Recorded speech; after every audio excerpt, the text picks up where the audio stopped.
Ang baso natin, madami na po siyang kasama. Ayun, nakasulat dito. Content, over 140 na vitamins, minerals, trace element, fiber, enzyme, probiotic, ano pa ba?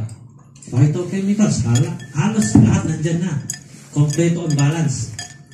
Kaya kanina, bakit sinasabi ni Brother Noy na gusto na explain muna bago tayo iinom? Dahil this is not ordinary solution. No.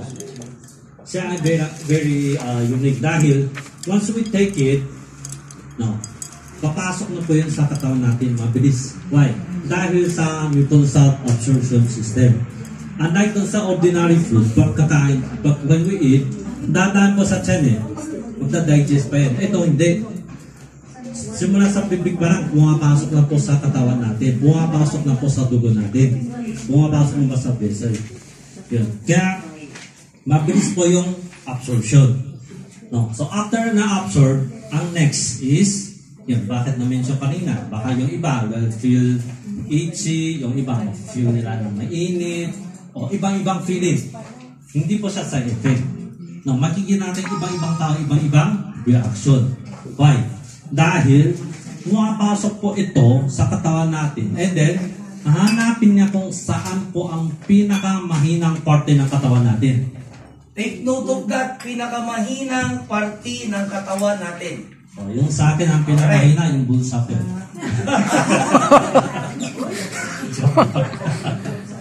Yeah. So, kaya bakit yung ibang tao, after they taking this cell nutrition, ibang-ibang feeding. Yung iba nga, sumasakit yung tiyan. Dahil ng banang, may ulcer sila. O kaya mahina yung tiyan. Yung iba, yung ulo, mainit, makati. Yung iba, sa kamay, sa arms, iba-iba. Kasi nga, pumapasok po siya sa katawan natin, pumapasok siya sa dugo natin, nakapakasyon na po siya. In a very, very few minutes. Mga 10 to 15 mafe-feel na po natin. Then, don't worry. Itong reaction, it won't take too long. It won't take too long. Mabilis lang po yun, mga 30 minutes. O 15 mawalan po yun. So don't worry. Ito po ay complete imbalance. Dahil sa 3 meals po natin, sa 3 meals natin, sa isang buong araw, siyempre, diba, ang recommend sa atin, we need to eat different kinds of different colors of the fruits, vegetable, meat, protein, ano pa ba? Nuts, grains, etc. etc. Pero, di ba, mahirap po nating ikompleto. Ito, nakasulat ko dito. Complete imbalance. Complete imbalance. So, sa lahat po ng kailangan natin, o mayroong mang kulang, andyan po lahat. So, before